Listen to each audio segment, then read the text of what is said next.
entonces a esta segunda charla del ciclo que iniciamos el lunes pasado. La conversación de hoy va a girar en torno a la temática la perspectiva de los trabajadores acerca de las políticas y programas de niñez y adolescencia en la ciudad. Así se titula este encuentro y vamos a poder compartir un conversatorio con algunos expositores, expositoras que son especialistas y sumamente comprometidos en su experiencia, en su trayectoria con esta temática. El primero de ellos, y los voy a mencionar a todos al inicio, después les vamos dando la palabra, es Juan Cueto, trabajador del Consejo de los Derechos de Niñas, Niños y Adolescentes, integrante de la Asociación Trabajadores del Estado, Trabajadoras del Estado. Luego, en segundo lugar, va a intervenir Paula Novoa, ella es psicóloga, especialista en infancia y coordinadora de la Defensoría Zonal del barrio de Palermo, de la Ciudad de Buenos Aires, en la Comuna 14. En tercer lugar, Valeria Pipo, ella psicóloga y trabajadora del Estado de la Ciudad, así se presenta, del campo de la niñez y adolescencia, militante de ATE también y del área de ATE Niñez. También ella es docente universitaria organizada en Apiada. En cuarto lugar va a intervenir Julio Nefa, él es economista, doctor en Ciencias Sociales du Travail de la Universidad de París, actualmente investigador superior del CONICET en el programa Trabajo y Empleos Urbanos. Y bueno, se va a incorporar en un ratito nomás Angélica Graciano, que ya se define como maestra y militante, actualmente secretaria general de la Unión de Trabajadoras y Trabajadoras de la Educación, gremio de base de CETERA en la Ciudad de Buenos Aires. Bueno, también nos están acompañando en este encuentro Lucía Cámpora, legisladora del Frente de Todos, integrante de la Comisión de Mujer, Infancia, Adolescencia y Juventud, impulsora de estos dos encuentros, la asesora Julia Satlari, que trabaja en el despacho con Lucía y bueno, aporta desde como asesora en temas de niñez y infancia en la comisión. Jeffrey Mosquera, que es asesor de la diputada Marubieli, que en un ratito nomás se va a incorporar también ella a este encuentro, quien integra la Comisión de Educación en la legislatura porteña y bueno, permanentemente está aportando proyectos en relación con estas temáticas. Bueno, y tenemos también presente a Lula Mina, ella es asesora de mi despacho, Laura Velasco, en particular en también temas de niñez, adolescencia, juventud, en la Comisión de Mujer, Infancia, Adolescencia y Juventud, que me toca presidir en la legislatura. Bueno, este año ha sido para todos un año muy movilizante en torno a esta temática. Ya en nuestro primer año como legisladoras, desde el espacio del Frente de Todes, estuvimos trabajando bastante con el área de niñez y adolescencia, porque nos encontramos en el marco de la pandemia con muchas necesidades que no estaban siendo resueltas, cuestiones muy básicas como el acceso a los dispositivos para las niñas, para poder acceder a la continuidad pedagógica, o bien la dificultad enorme que plantearon en relación con la beca que recibían niños, niñas y adolescentes en los hogares conveniados, las situaciones también de falta de recursos y de financiamiento de los distintos dispositivos estatales en la ciudad de Buenos Aires, la situación también de las trabajadoras en relación con no solamente las condiciones laborales, sino particularmente en tiempos de pandemia, de la falta de acceso en su momento a los testeos, luego a la vacunación en orden de prioridad, como sí se logró en educación también después de mucha lucha, y bueno, se hacía muy difícil que el gobierno de la ciudad de alguna manera diera prioridad a los trabajadores que estaban en estos dispositivos, atendiendo a la población de la infancia, de la adolescencia, de la juventud.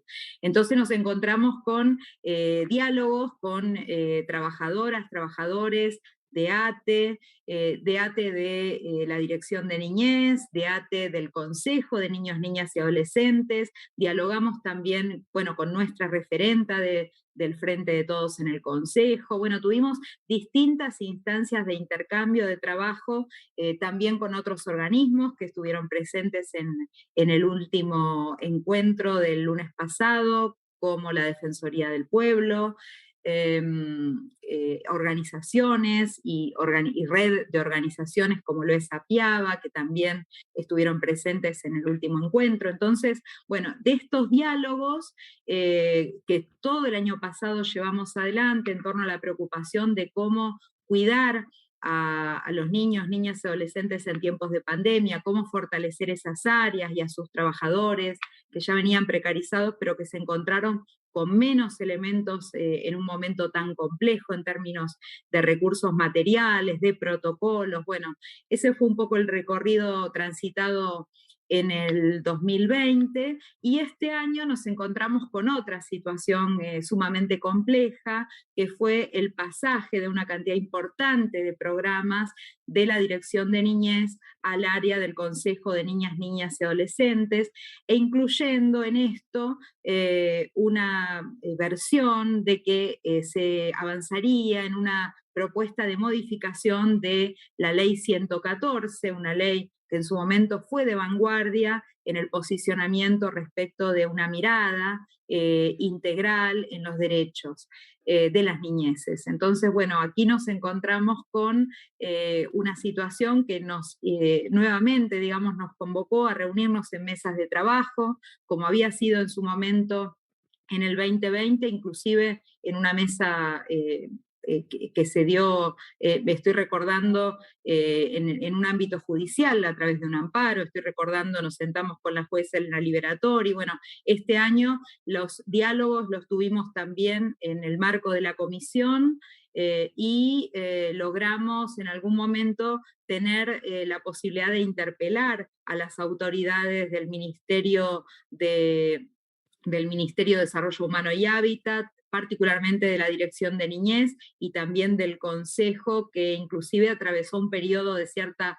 acefalía en relación con qué estaba pasando con derivar una cantidad importante de programas, con la situación de los trabajadores, de esos programas en particular, del financiamiento con el que se hacía ese traspaso, pero además respecto de cómo peligraba el rol que debía tener el Consejo en términos de control de las políticas públicas, y también, y así lo planteamos, una preocupación grande en relación con el funcionamiento de la plenaria. Bueno, estoy como poniendo en actualidad, digamos, o compartiendo para que manejemos una misma información, de alguna manera el recorrido de estos últimos 2 años y qué es el contexto en el cual estamos participando hoy de este debate y trayendo estas voces que están muy comprometidas con los derechos de las infancias, de las adolescencias en la ciudad de Buenos Aires, y que creo que nos van a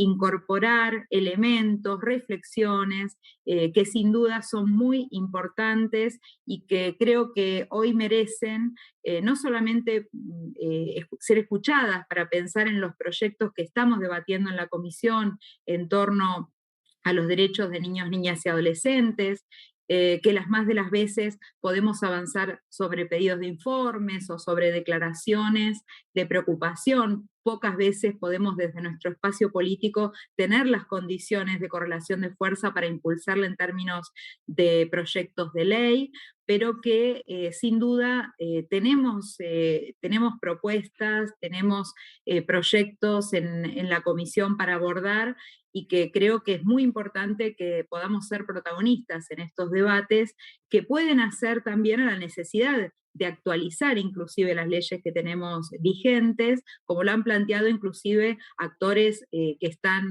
cercanos a nuestro espacio político, que lo integran, como estoy pensando en Marisa Graham, o bueno, en el área de la CENAF, por ejemplo, ¿no? Donde hemos tenido aportes interesantes en torno a pensar, bueno, si tenemos que actualizar algunas leyes, cómo, para qué, y sin perder de vista cuál es la mirada que plantó en su momento la 114, pero luego que también amplió muchísimo la Ley de Protección Integral de Derechos de Niños, Niñas y Adolescentes en el plano nacional.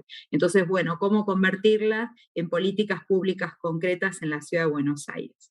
Bueno, sin más, entonces, darle la palabra a quienes están hoy para abrirnos en mucha más profundidad, en mucha mayor profundidad este debate que tenemos en la ciudad, y por supuesto desde esta mirada, que es la mirada también de les trabajadores que están sumamente comprometidos cotidianamente con esta defensa de los derechos de niños, niñas y adolescentes en la ciudad. Vamos a darle la palabra entonces para iniciar a Juan Cueto. Bueno, Laura, muchísimas gracias. Saludos a todos y todos los compañeros, compañeras, tanto de la mesa como presentes en el auditorio virtual. Agradecer a la legislatura, a los legisladores y legisladoras y a las asesoras y asesores que organizaron el panel, a Piaga, que también fue parte, a las compañeras de militancia y de trabajo, Vale, Pipo, Paula, y también es un orgullo compartir una mesa con Julio Nefa, de quien me voy a atrever durante la presentación de lo que me toca a mí, poder retomar los aportes que él ha hecho desde sus desarrollos y que nos han permitido muchas veces llevar discusiones con los compañeros y compañeras en los ámbitos de trabajo. Igualmente lo haré muy sucintamente para no quitarle su protagonismo merecido, pero sí reconociendo cómo nos vamos nutriendo de los desarrollos de personas como Julio. Es un orgullo para mí como delegado de la Junta Interna del Consejo que los compañeros y compañeras me hayan elegido para presentar, quizás en un ámbito tan importante como la legislatura, un ámbito donde creemos que hay que traer esta discusión, lo que para nosotros va a transformarse en una bandera de nuestra agenda gremial, que es la disputa por un estatuto propio para los trabajadores de la niñez.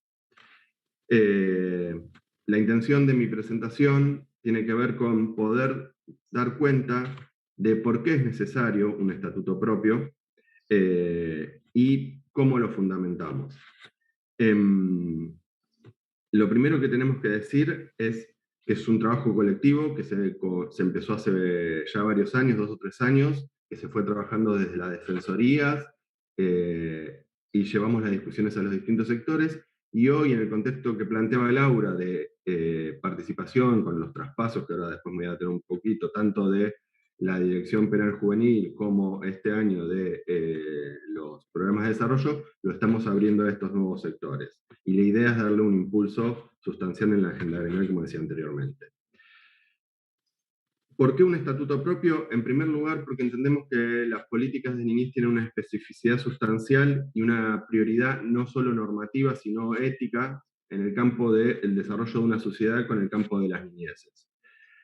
Porque creemos como organización gremial comprometida con la construcción de un Estado fuerte en pos de las mayorías y de acceso a derechos para el conjunto de niños, niñas y adolescentes, que tenemos que ser parte de una discusión y que no hay posibilidad de jerarquizar la política pública si no se jerarquizan las condiciones de empleo de aquellos que garantizamos el ejercicio de esa política pública. Entonces, entendemos que es indisociable lo uno de lo otro. De hecho, nosotros ya hace muchos años acuñamos una máxima que es los derechos de las niñeces necesitan trabajadores y trabajadoras con derechos. Desde ahí es que nos posicionamos para nuevamente instalar y solicitar y traer a este espacio la necesidad y la pertinencia de un estatuto propio. Pero además el Consejo tiene una historia institucional, como bien lo refería Laura Velasco, que hace necesario este debate. Porque, como bien señaló, su sanción en el marco de la Ciudad de Buenos Aires fue una ley pionera en materia de derechos a nivel nacional, digo bien, teníamos el antecedente de la ratificación de la Convención y la ratificación de la reforma constitucional, pero si no es la primera, es la segunda ley de un distrito en materia específica que de alguna manera venía a revertir o a modificar el paradigma del patronato de la situación irregular.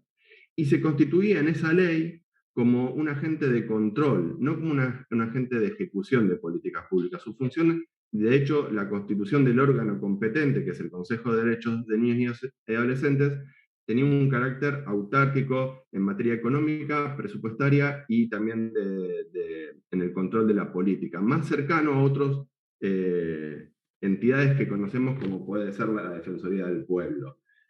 Este lugar que se le daba originariamente, con el desarrollo del tiempo, de alguna manera, empezó a deformarse, y sobre todo con el advenimiento de un proyecto neoliberal como fue el macrismo en el gobierno de la ciudad, en prestación de política y ejercicio de prestación pública directa. Tenemos dos antecedentes, que también los nombró Velasco, y en algunos me quiero detener. El primero es en el año 2016, donde se transfiere desde el Estado Nacional lo que se conocía como la DINAI o la Dirección de Penal Juvenil, y se crea en el ámbito del Consejo la Dirección Penal Juvenil. Nosotros luchamos fuertemente, organizamos jornadas de lucha, y llegamos a la instancia judicial impulsada por el sindicato, intentando señalar que ahí había una aberración jurídica desde el enfoque, digamos, aquel organismo destinado al control era el mismo que ejecutaba las penas dispuestas para jóvenes en conflicto con la ley penal. Entonces, ese es un primer momento donde se distorsiona aquel espíritu inicial institucional de cómo fue pensado el organismo. Y el segundo, quizás no es el único, porque ya se había habido transferencias parciales de programas, se suscita en este año, donde también desde el ámbito gremial de la Junta de Desarrollo, como nuestra Junta, fuimos ahí veedores de ese traspaso, no porque lo hayamos pedido, pero sí para generar las mejores condiciones de los compañeros y compañeras que eran traspasados compulsivamente. Y seguimos trabajando porque una de las cosas que también se suscitó en este proceso es una alta, digamos, y que no era ajeno al Consejo, también venían y portaban con una alta precarización laboral. En esa transformación institucional del enfoque político que hizo el macrismo del Consejo de Derechos, también hay lo que nosotros llamamos condiciones de empleo que fue degradando. Hoy el organismo cuenta con una alta precarización laboral, insisto, no se crea a partir del traspaso, sino que nosotros habíamos logrado en algún momento en el año 2013 un pasaje a planta permanente, pero desde entonces volvió a aumentarse la planta de contratos de locación de servicio. Lo que aparece con el traspaso son modelos de contratación aún más precarizados, como es contratos con ONGs tercerizados y contratos UBA. Y hoy por hoy, el porcentaje que nosotros manejamos es que hoy apenas el 50% de los trabajadores y trabajadoras se encuentran en planta permanente o planta transitoria. Hay casi un 30% de estas modalidades tercerizadas entre contratos LOIS y las que mencioné anteriormente, y el resto se compone de otras modalidades como planta de gabinete, funcionarios y otras modalidades. Pero como verán ustedes, es una alta proporción de precarización laboral, que además se suma a los magros salarios que tiene la planta permanente del Consejo de Derechos. Por eso también nosotros estamos pidiendo un estatuto que venga a abrir la discusión por la carrera propia, por un salario digno para el ejercicio de una tarea, como decíamos anteriormente, de suma prioridad normativa, constitucional y ética en materia de desarrollo de una sociedad, como es la atención de las políticas de niñez y adolescencia. Y además se suma a eso que no solo estamos precarizados, cobramos magros salarios, sino que además no contamos con los recursos necesarios para el ejercicio de nuestra tarea. Desde los más básicos, desde ausencia de computadoras en nuestros puestos de trabajo, de falta de lugares para entrevistas, de tener que transformar nosotros y utilizar nuestra creatividad para ver cómo desarrollamos la tarea. Es cierto que toda esta situación es previa a la pandemia. Lo que hizo la pandemia fue exacerbar y poner en evidencia lo terrible de esta coyuntura. Otro aspecto que me parece sustancial señalar como estado de situación del Consejo, para después fundamentar también la importancia del estatuto, tiene que ver con la orientación del presupuesto del organismo. Y en eso también, digamos, la importancia de la legislatura en esa discusión. Nosotros lo que observamos desde el presupuesto 2018 a 2020-2021 es que es un presupuesto cuya mayor partida se destina precisamente a las políticas represivas y de encierro de jóvenes en conflicto con la ley penal. Si bien es cierto que hay un aumento de aquellas acciones tendientes a la promoción y protección de derechos, aún hoy no llega ni a la mitad de lo destinado para las políticas penales juveniles. Y finalmente, también esto lo mencionaba y creo que va a ser parte de este panel, porque no quiero quitarle protagonismo a mis compañeras, porque también ellas van a poder dar cuenta de esto. El modelo neoliberal que instaló el macrismo, todo el tiempo lo que va haciendo es fragmentando la política pública. Y lo que eso genera hacia aquello que debía ser el sistema de protección integral es una fragmentación de dispositivos que se tensionan entre sí, se acusan entre sí, los trabajadores no tenemos oferta para hacer en materia de política pública, entonces se complica mucho nuestra labor. Por tanto, retomo algo que decía Laura, y que también va a determinar nuestra posición. Nosotros vamos a enfrentar cualquier proyecto de ley que no cumpla con los principios normados en materia constitucional, en materia normativa, y que no atienda y favorezca el acceso de derechos para niños, niñas y adolescentes. Lo decimos desde este lugar, que es la representación gremial, y también lo decimos, digamos, de cara al compromiso que nos tenemos con la política pública. Pero bueno, un poco desde ese mismo compromiso nosotros también tenemos una actitud propositiva, y es así que venimos y traemos a este ámbito la discusión del estatuto. ¿Por qué un estatuto? Y voy a tomar dos reflexiones. La primera es la que señalaba al principio de mi presentación brevemente, que es los aportes que nos ha hecho el profesor Nefa para pensar el empleo público no solo desde la dimensión material, que muchas veces hay concepciones que limitan a las organizaciones gremiales a discutir estrictamente salario y condiciones laborales. Queremos, en nuestro rol, discutir también la dimensión subjetiva, que se relaciona con la dimensión material del trabajo. Una dimensión subjetiva que se centra sobre aspectos del ambiente laboral, del clima laboral, aspectos organizativos y del contenido. Y estas dos dimensiones también se ponen en juego con los recursos propios de los trabajadores. Y muchas veces eso configura la carga, ¿no?, con la que tenemos que enfrentarnos tanto individual como colectivamente, y nos expone a riesgos psicosociales.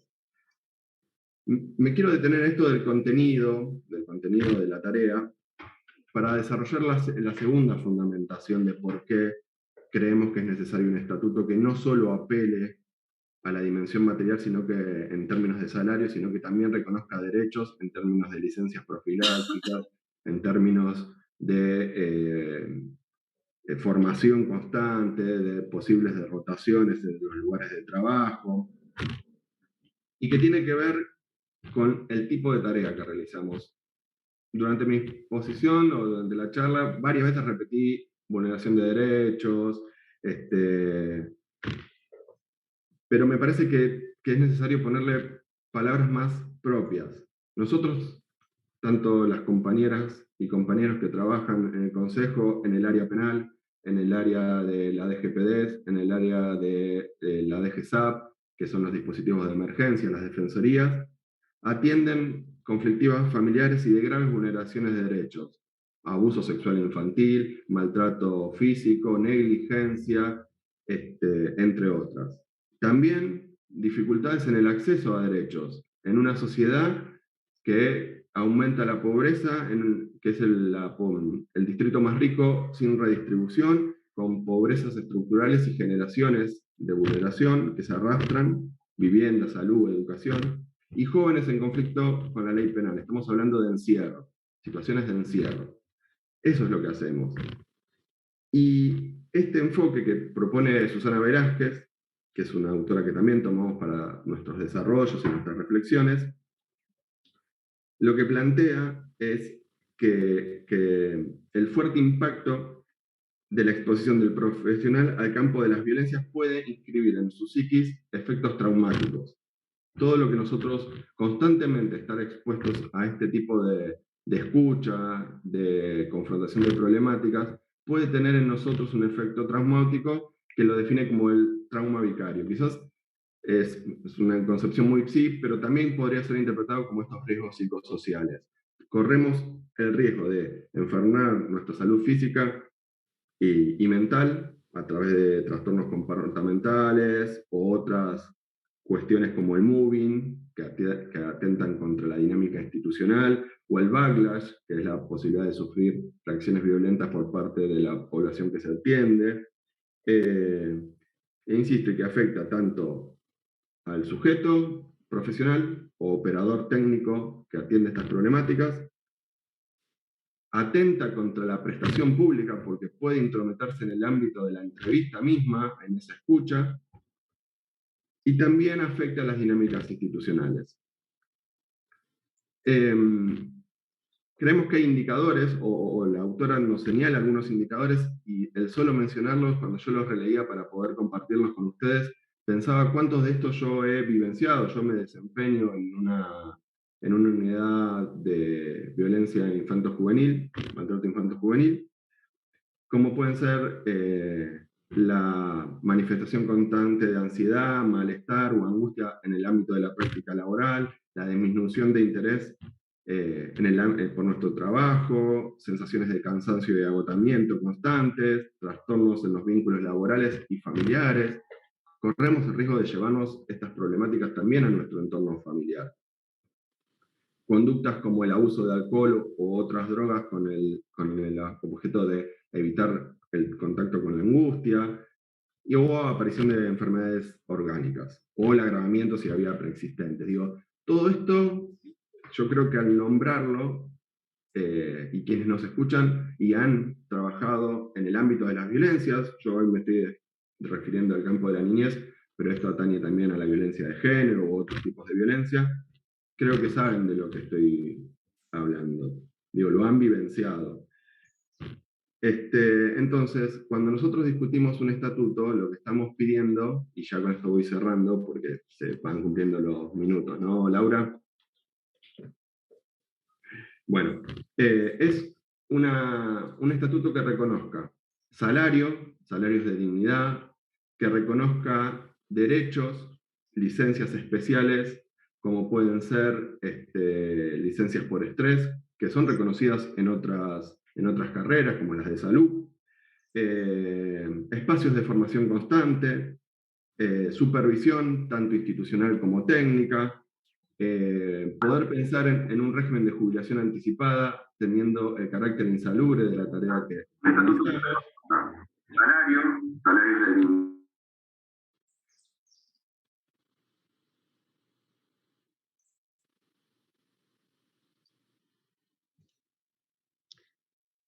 Juan, estás muteado y hay una persona que ingresó, que Carol, por favor silenciate.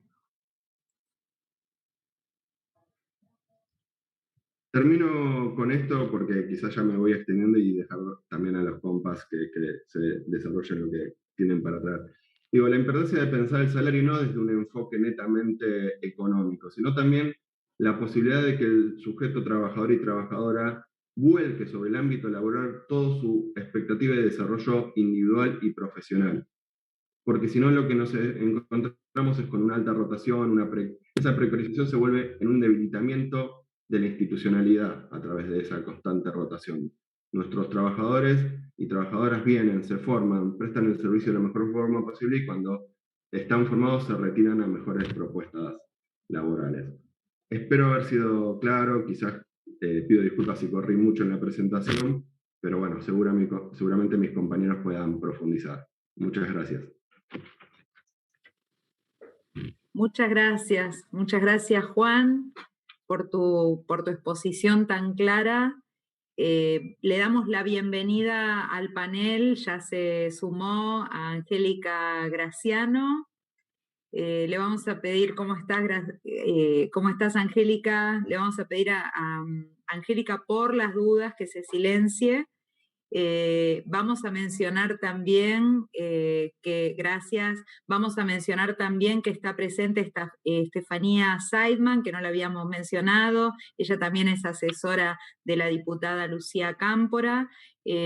También entendemos que hay algunas trabajadoras que se han incorporado, aunque no van a hablar en el panel, pero sí que están escuchando en el Zoom, como Graciela Ragnerman. Y bueno, Carol, ahí estamos viendo también. Muy bien, vamos entonces a darle la palabra a la segunda persona que va a intervenir. Ella es Paula Novoa, ya la habíamos presentado, así que Paula, si querés tomar la palabra. Bueno, muchas gracias. Muchas gracias por la invitación, porque yo quiero resaltar especialmente esto que por ahí decía Lucía hoy, lo había dicho la vez pasada, esta intención de escuchar a los trabajadores y de escuchar a aquellos que hace tantos años venimos trabajando en estas temáticas. Ella lo decía como algo tan natural y yo estaba tan sorprendida, porque digo, bueno, la verdad que es tan poco habitual que se generen espacios donde se nos escucha a los que por lo menos creemos que portamos un saber, ¿no? No solo por los años, que son muchos, sino porque realmente, bueno, también escuchaba la vez pasada a María Elena cuando ella hizo todo el reconto histórico en relación al Consejo de los Derechos y a las defensorías. Bueno, muchos de nosotros hemos transitado todos estos años, todo este proceso de lo que para nosotros es un posicionamiento ético, político, digo, no solo un quehacer profesional como trabajadores, que es estar absolutamente comprometidos con lo que es la protección integral de derechos, digamos, ¿no? Y en un momento y en unos años donde en el organismo del cual yo formo parte, que es de lo que voy a hablar de las defensorías anales, en realidad de una parte que se ha transformado en una parte muy pequeña del organismo, cuando en realidad debería ser la columna central del organismo. Bueno, espero poder explicar algo de eso.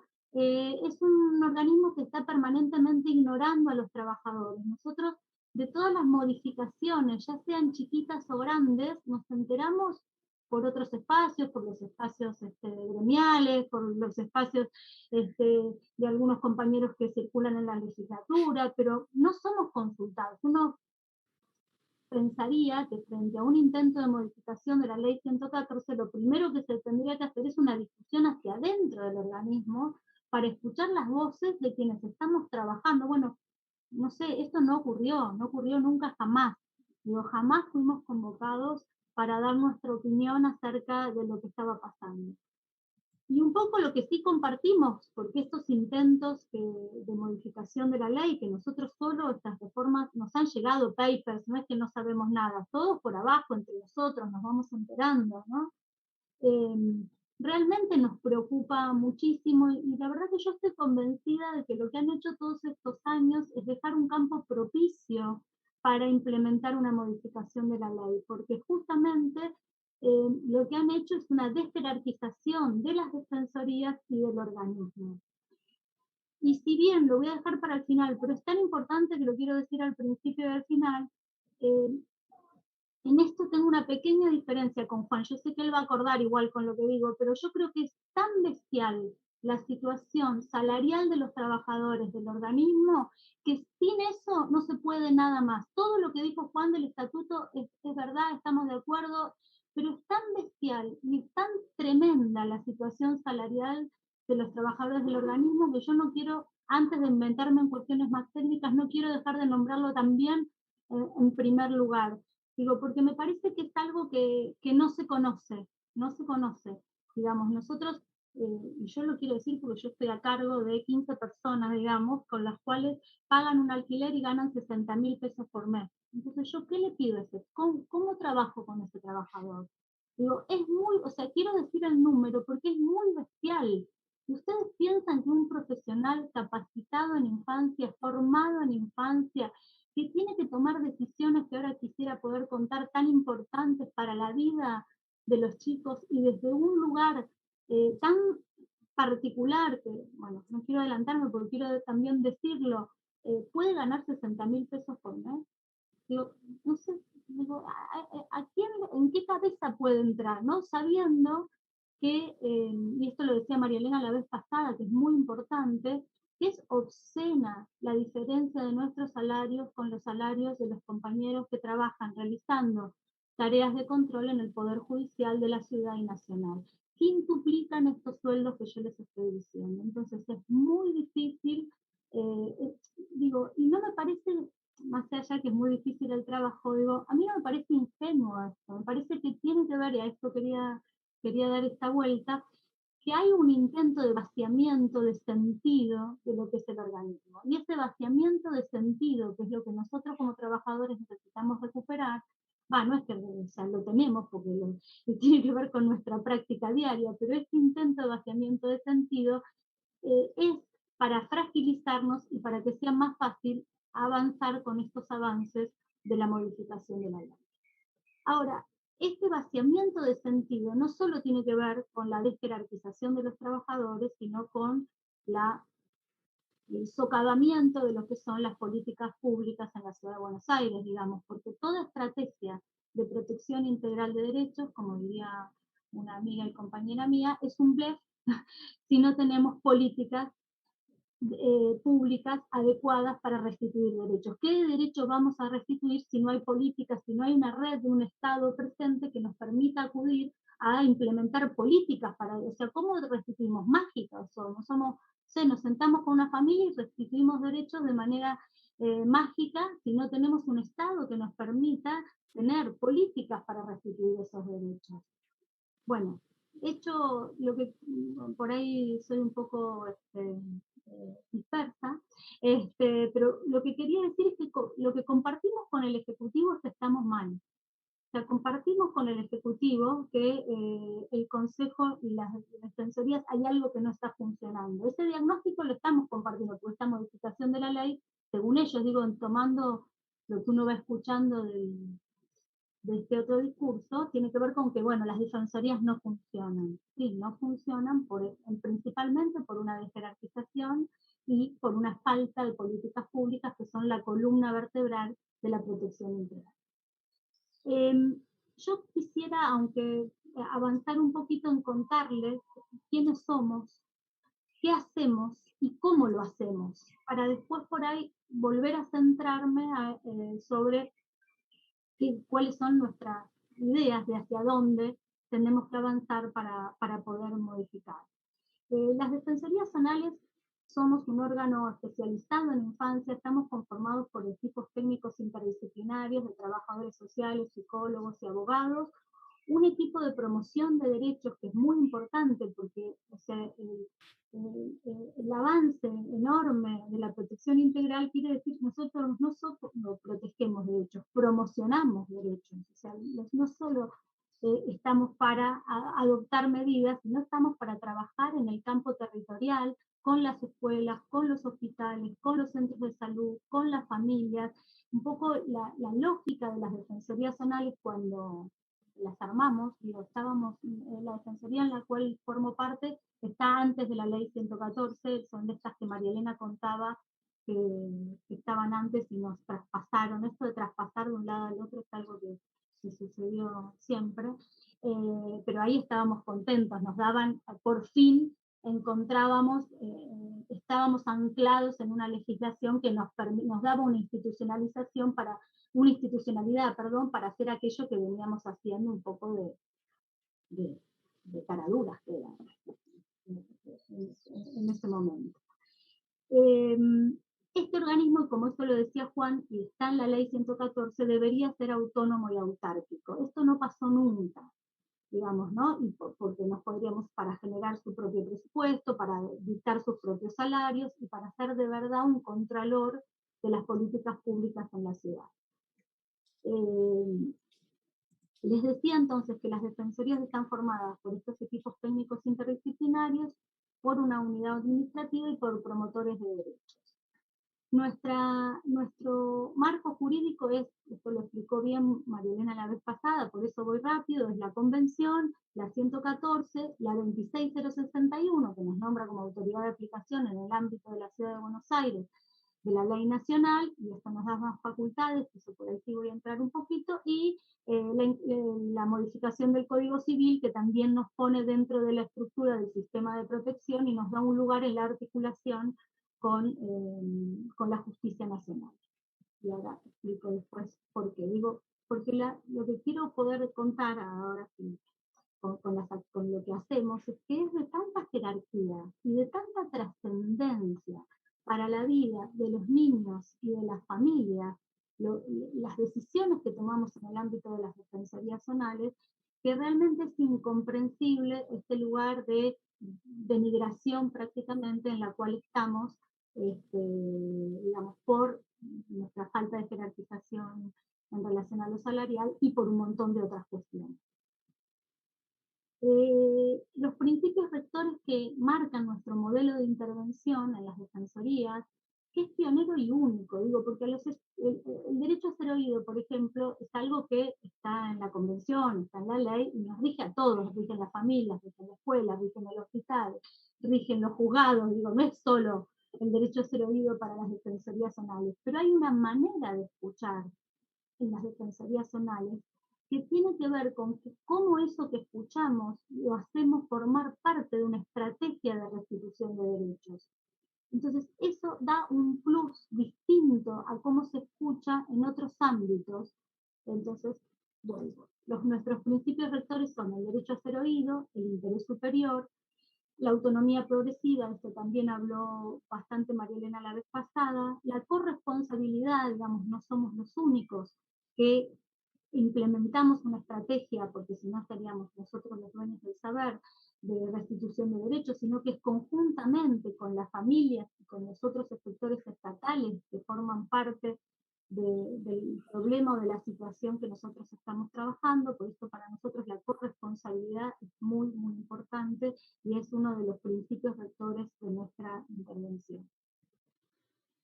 Y una defensoría zonal entonces arranca con estos principios rectores su intervención de una manera siempre territorial, interdisciplinaria, pero también singular.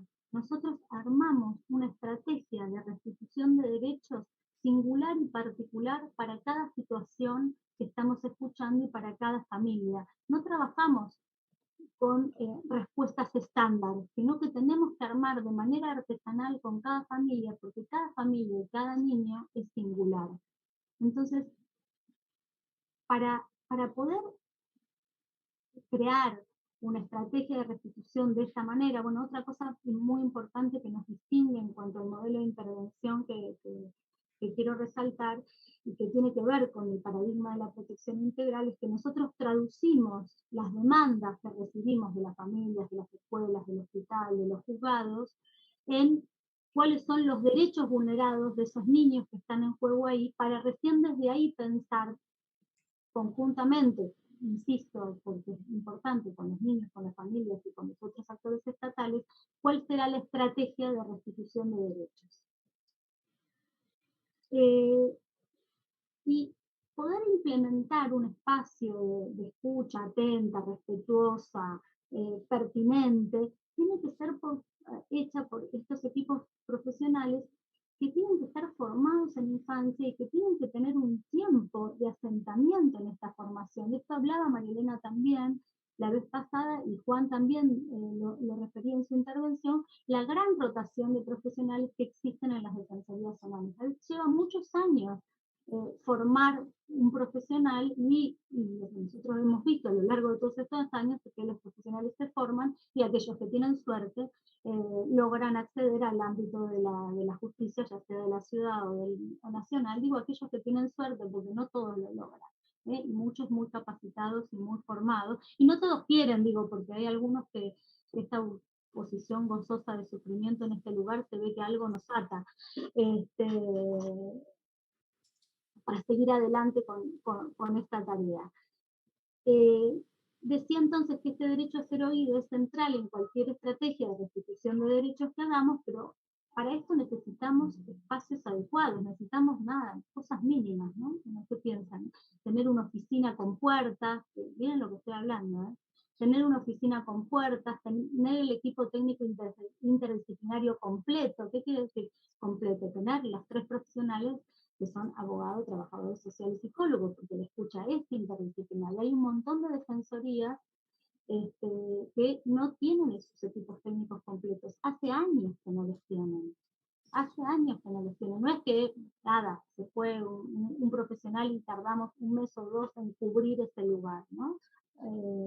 En muchas defensorías realmente, yo en este sentido también, bueno, voy a hacer un paréntesis y quiero ser honesta, la realidad de la Defensoría de Palermo a veces es distinta a la realidad de otras defensorías por muchas situaciones, digo, ¿no? Bueno, nosotros pues, tenemos puertas, tenemos equipos casi completos, pero no somos las defensorías de la zona sur, que tienen una cantidad de casos, o sea, al implementar esta estrategia donde uno va a escuchar al niño, va a escuchar a la familia de una manera respetuosa, con tiempo, donde una escucha no es solo lo que dice el niño, sino lo que nos está mostrando, lo que a veces los niños no pueden hablar en una primera entrevista, necesitamos 2 o 3 entrevistas para poder hacer un diagnóstico de cuál es la situación familiar.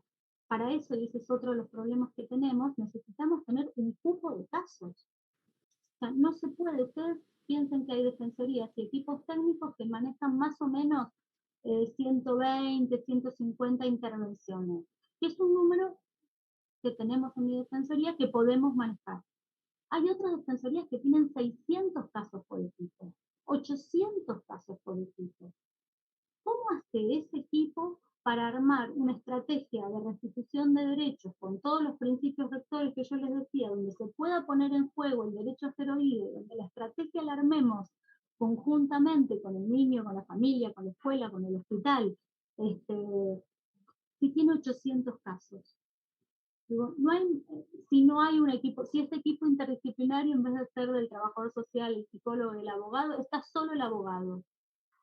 Digo, hay un montón de cuestiones que uno escucha en diferentes ámbitos donde las defensorías no trabajan bien, esto no funciona, qué es lo que creó el caldo de cultivo para la modificación, para estos avances en querer modificar la ley 114, pero tienen que ver con que no se pudo armar esta estructura mínima, básica, para poder implementar una estrategia de restitución respetuosa de los niños y de las familias, digo, porque no es respetuosa si un equipo no puede darle el tiempo que necesita el niño y la familia para poder pensar conjuntamente, ¿no? De una manera corresponsable, cuál será la mejor manera de restituir los derechos que están allí vulnerados. Las decisiones que nosotros tomamos dentro de las defensorías son tan trascendentes que eso quería un poco contar, porque los compañeros que están en infancia lo sabemos, pero tenemos esta oportunidad de contárselo a ustedes. Digamos, nosotros somos quienes, por la 26061, somos quienes debemos implementar medidas de protección integral o excepcional. Las medidas de protección integral son todas aquellas que tomamos para restituir derechos dentro del ámbito familiar. En esas medidas de protección integral, las que yo decía al principio, serían imposibles de tomar si no tenemos la columna vertebral de las políticas públicas, digamos, ¿no? Y por ahí después nos detenemos un poquito en cuál es el déficit de estas políticas públicas para implementar estas medidas de protección integral. O enumero algunas ahora, digamos, por ejemplo, por ahí esto lo sabe más Valeria y se va a adentrar un poco más en esto, lo que es la situación tremenda en la ciudad de Buenos Aires de poder derivar a familias a lugares donde haya una atención psicológica en salud mental. Esto hoy en día ahí tenemos en la Defensoría, y si necesitamos, como en este caso tenemos varios casos en la Defensoría donde necesitamos, hay problemáticas muy graves de salud mental, atención psicológica y psiquiátrica, quizás no hay. No es que no hay, o sea, oficiamos desde las defensorías y nosotros podemos oficiar y reiterar.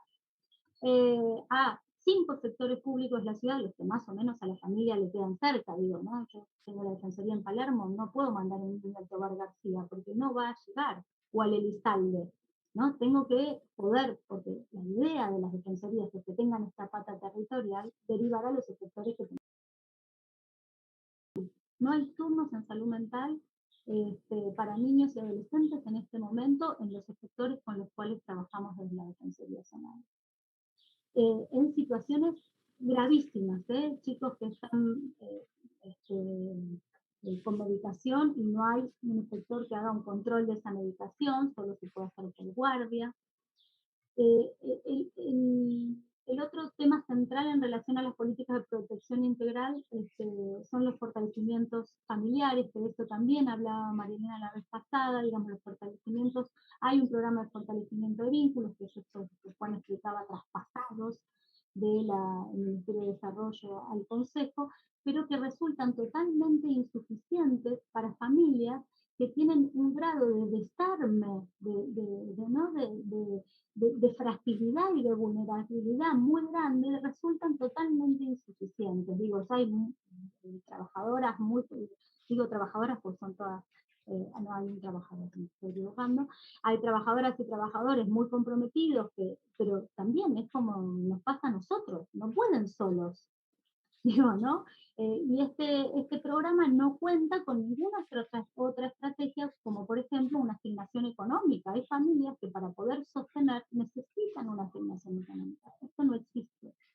Si bien existe un programa que es muy interesante, que se llama En Mi Lugar, digo muy interesante porque transfiere ingresos que sirven para algo, es el 80% de un salario mínimo vital y móvil, que se puede pedir cuando un niño egresa de una institución al medio familiar. Ahora explico lo de las medidas excepcionales, cuando egresa de una medida excepcional al medio familiar. Ahí podemos contar con este programa, que es durante un año realmente una asignación monetaria que sirve para la organización familiar. Ahora, si nosotros necesitamos alguna asignación para que un niño pueda vivir con su tía, porque no puede vivir con su mamá, y que nuestra medida excepcional sea no que ingrese a un hogar convivencial, sino que vaya con su tía, no contamos con ningún tipo de apoyo para eso, ningún tipo de ayuda económica a esa familia. Paula, sí. Te pedimos si podés ir redondeando, que ya estás en Perdón, tiempo. ¿hablé Sí. mucho? Ay, me perdí, yo ya está, ok. Digo solamente, cierro con lo que por donde creo que lo que nosotros vemos que nos está faltando. Entonces, en primer lugar, decía que lo iba a decir al final, es la jerarquización de los trabajadores, y hay un piso de dignidad que tienen que tener los salarios de organismos que no lo tienen.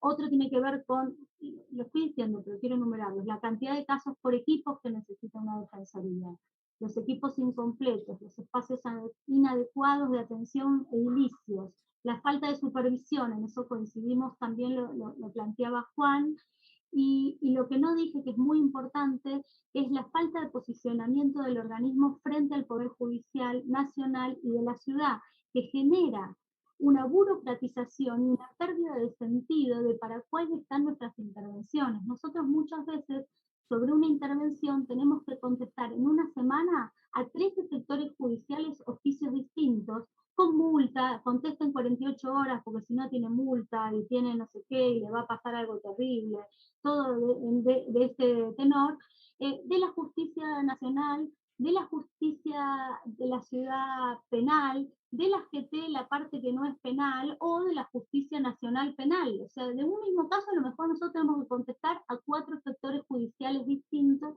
lo que genera un exceso de burocratización, y también el tiempo que tendría que estar destinado a escuchar a las familias no está destinado a eso. Y lo que me faltó decir, que es muy importante, que también lo decías vos, creo, Laura, al comienzo, es el tema del plenario. El plenario es una herramienta central y que se ha vaciado de contenido, que tiene que ser el brazo ejecutor de cuál es el diseño de las políticas públicas para la ciudad. Para eso tiene que haber representantes de las distintas áreas con un poder de decisión, ¿no?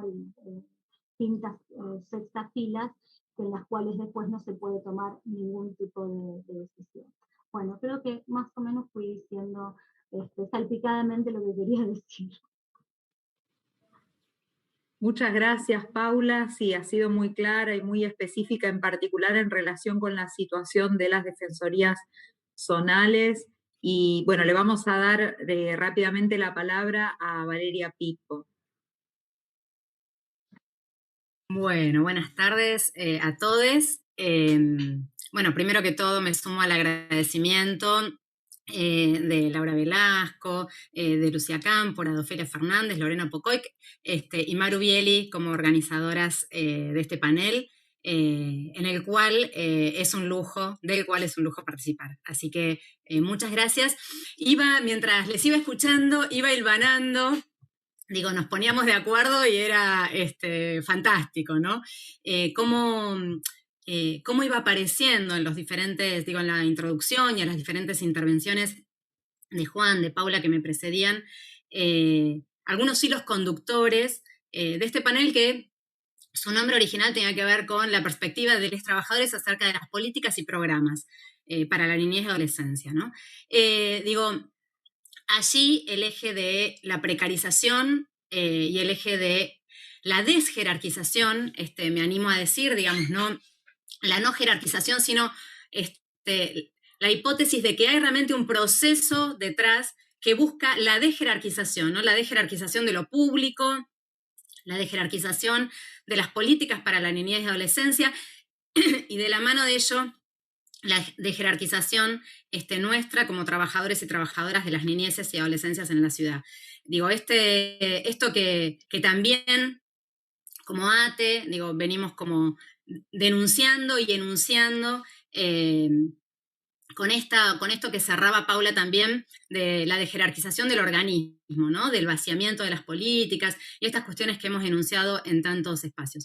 Un poco algunas de las ideas que yo me armaba, digamos, para poder compartir, y pensaba en principio como punto de partida, digamos, que para poder hablar respecto de las políticas públicas y sociales para la niñez y adolescencia, tenemos, digamos, como por un lado aquellos discursos y retóricas en torno a los derechos.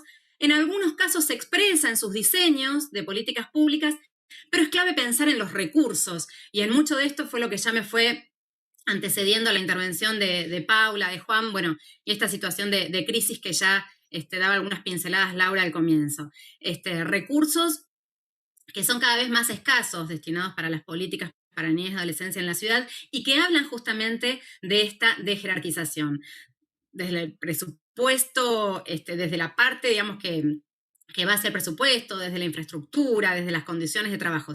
O sea que allí, incluso cuando nos encontramos con diseños de políticas públicas que pueden sostener discursos de derechos, de ubicar realmente al niño, a su centro de vida, a su grupo familiar como preponderante, como primacía, la materialización, digamos, de esa retórica de derechos con los recursos con los que nos encontramos es imposible, ¿no?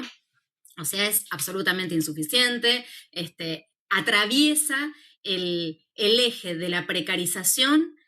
Entonces, ya no solo las condiciones de trabajo y las condiciones materiales del desarrollo de trabajo, sino también habla de una precarización de las políticas públicas, ¿no? Que esto también, nada, es una cuestión que venimos como señalando desde ATE hace, y desde lo particular de ATE Niñez, en lo que tiene que ver con la precarización de las condiciones de trabajo y de la política pública, porque esto es un área absolutamente de interés y de motivación, digamos, como ATE, ¿no? Decimos, no solamente venimos peleando por nuestras condiciones de trabajo, sino también por un Estado inclusión, un Estado que garantice derechos, un Estado que realmente tenga que ver con lo público como derecho y como garantía.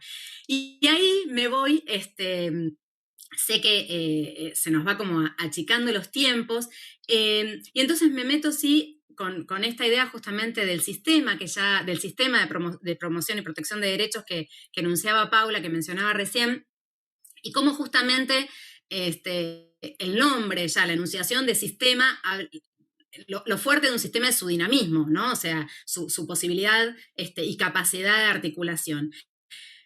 En este caso debería ser de una articulación hacia la integralidad de los derechos de los chicos, hacia un abordaje integral. Y esto es lo que no funciona, ¿no? O sea, Paula decía, compartimos el diagnóstico. Sí, y que hace años venimos trayendo este diagnóstico, y efectivamente, si hay algo de los recursos que se asigne a las políticas públicas para la niñez y adolescencia, si algo de esto no se modifica, efectivamente será imposible que se pueda desarrollar un sistema que encuentre también una lógica de derechos fortalecida.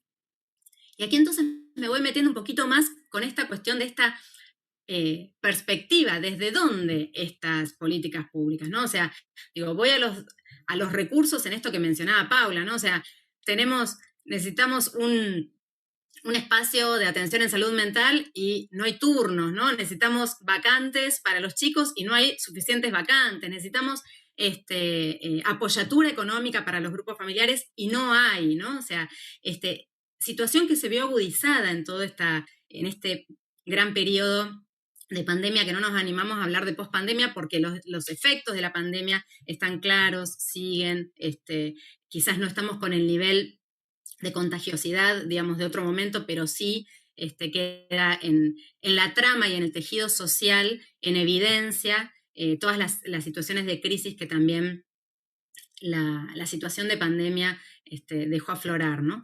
Y en esto, en mi caso, me voy a centrar en lo que tiene que ver con el trabajo territorial. Paula mencionaba, bueno, en mi caso vengo de trabajar, o sea, trabajo en este programa que mencionaba, del fortalecimiento de vínculos, y trabajo en esta zona sur de la ciudad, que se encuentra en una situación de desventaja, de desigualdad.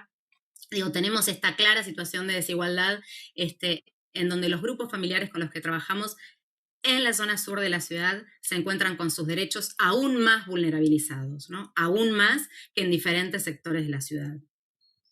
Y aquí entonces hay tres conceptos que me gustaría como hilvanar en algo de las ideas que tenía pensadas para compartir. Uno es la territorialidad, que tiene que ver con el fuerte, con uno de los fuertes bueno, puntualmente me convocaban a poder compartir algo de esta experiencia de trabajo, del acompañamiento a grupos familiares desde una perspectiva del territorio, los derechos y la accesibilidad, ¿no? Estos tres conceptos que se nos hacen presentes allí en la tarea y en el trabajo con los grupos familiares en situaciones de vulnerabilidad de derechos. Incluso considerando y pensando cómo en un primer momento también, incluso del programa, ya lejos por sus inicios, aparecía como una de las primeras motivaciones la remoción de obstáculos para que los grupos familiares puedan garantizar los derechos de niños, niñas y adolescentes. Realmente ha tenido que ver con el andar y casi con una militancia por los derechos de los chicos, que creo que es un poco también lo que nos convoca a muchos de aquí. Cómo en realidad podía traducirse o velarse allí alguna cuestión también donde terminaba cayendo o recayendo incluso sobre las familias la responsabilidad de dar cumplimiento a los derechos, ¿no? Cuando en realidad nos encontramos siempre con grupos familiares con multiplicidad de vulnerabilidad de derechos, ¿no? Entonces, allí, en este acompañamiento a los grupos familiares, nos encontramos donde no solamente tiene que ver con acompañar esos grupos familiares hacia adentro, en sus vínculos, en sus modalidades de relaciones, en sus procesos de crianza, sino también y fuertemente el acompañamiento del fortalecimiento de vínculos institucionales. Y esto tiene que ver con haber repensado y reconsiderado y problematizado la categoría de accesibilidad. Porque realmente esta vulneración de derechos se encuentra muy atravesada por la no accesibilidad a derechos, donde el primer responsable es el Estado y su política pública, ¿no? O sea, después acompañaremos cuestiones particulares de lo vincular de estos grupos familiares para que eso pueda ser sostenido. Pero es clave trabajar en términos de accesibilidad para que ese niño y su grupo familiar puedan acceder a los derechos y a la institucionalidad de la política pública y luego trabajar que pueda sostenerse, ¿no? O de la mano de ello que pueda sostenerse. Allí me traigo, digamos, unos desarrollos de Ana Arias respecto de esta idea de la accesibilidad y el territorio, cómo ella trabaja con la figura del puente, que me resulta sumamente gráfica para expresar estas cuestiones y que tiene que ver cómo los trabajadores, como agentes del Estado también, claro, nos encontramos en el desafío de trabajar en este puente que acompañe a los protagonistas, a las niñas y sus grupos familiares y sus grupos de convivencia, que puedan transitar este puente que tuvo que ver con algún proceso de expulsión previo, que puedan transitar ese puente de la accesibilidad a los derechos, ¿no? Allí también, y es un deber decirlo, que nos encontramos en la gran mayoría de las situaciones familiares y que necesitamos poder pensar e introducir esa perspectiva desde los trabajadores, que es una perspectiva de género, porque nos encontramos con grupos familiares que están a cargo de mujeres.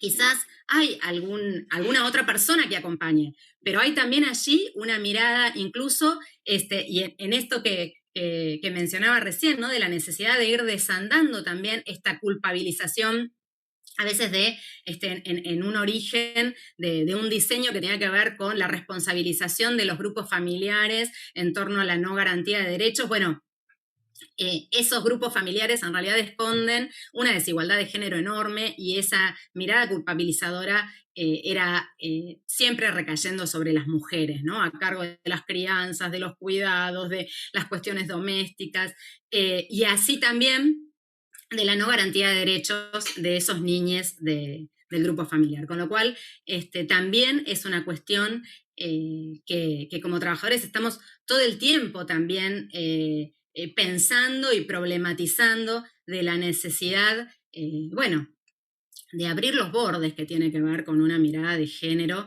que considere esta cuestión. Y voy a tomar algo allí de lo que decía Paula respecto del apoyo económico, ¿no? O sea, a veces, digamos, vemos que en términos de presupuesto, vuelvo a lo inicial de la intervención, de los recursos, nos encontramos muchas veces con presupuestos destinados a las situaciones excepcionales en que niñas y adolescentes por alguna razón quizás tienen que ingresar a convivir a un hogar. Nos encontramos con presupuesto destinado a las situaciones de egreso del hogar, pero no encontramos presupuesto especialmente dedicado a que las niñas conserven su centro de vida y su convivencia con los grupos familiares de pertenencia. Esto es una cuestión que redobla la situación de vulnerabilidad y de vulnerabilización de derechos. Y aquí se me estaba escapando que quería destacar dos ideas más. Una que tiene que ver con la potencia de lo territorial, ¿no? Que en esto compartimos con el diseño de las defensorías que mencionaban recién. La potencia que tiene el trabajo del territorio, ¿no? Y el territorio, allí quería como identificarlo en tres aspectos. El territorio en términos de escenario concreto, geográfico, real, ese lugar concreto que caminamos, que transitamos, que conocemos. El territorio que nos trae la dimensión de la cotidianeidad, que muchas veces decimos, bueno, tiene la potencia de poder trabajar, intervenir allí, en ese escenario donde las situaciones suceden, ¿no? Donde también la posibilidad de un diseño de política pública que ancle en los territorios permite, también tomar contacto con ese universo de sentidos que construye esa esa cultura, ¿no? Propia de ese barrio, de ese lugar, de las zonas que se transitan, de las tensiones, de las relaciones de poder que también, como todo lo barrial, existen, como todo lo social, ¿no? Existe en su trama, en su tejido. Y en esto tomaba y quería destacar acá, desde este lugar, como trabajadores y trabajadoras del Estado, como agentes del Estado,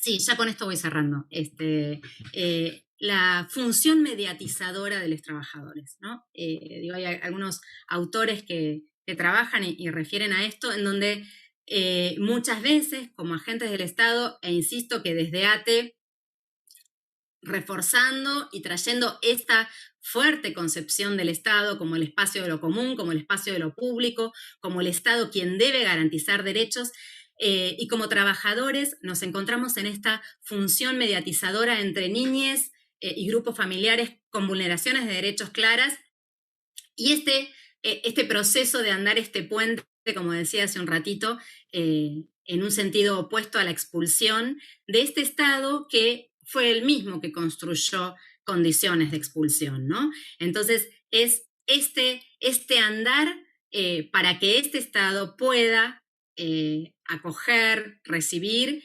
y que ese niño, por sobre todo, pueda haber garantizado su derecho a, ¿no? Y ahí la multiplicidad de cuestiones que tenemos en nuestra legislación, en nuestra gran 114, que la agarramos fuertemente, y todo nuestro marco de derechos. Así que, bueno, digamos, cerrando un poco con esto y claramente en sintonía con todo lo que se viene mencionando y diciendo, como con toda esta potencia que tiene que ver con el trabajo especializado de muchos de quienes venimos hace años, ¿no? Paula me remontaba allá por los 90 y pico, ¿no?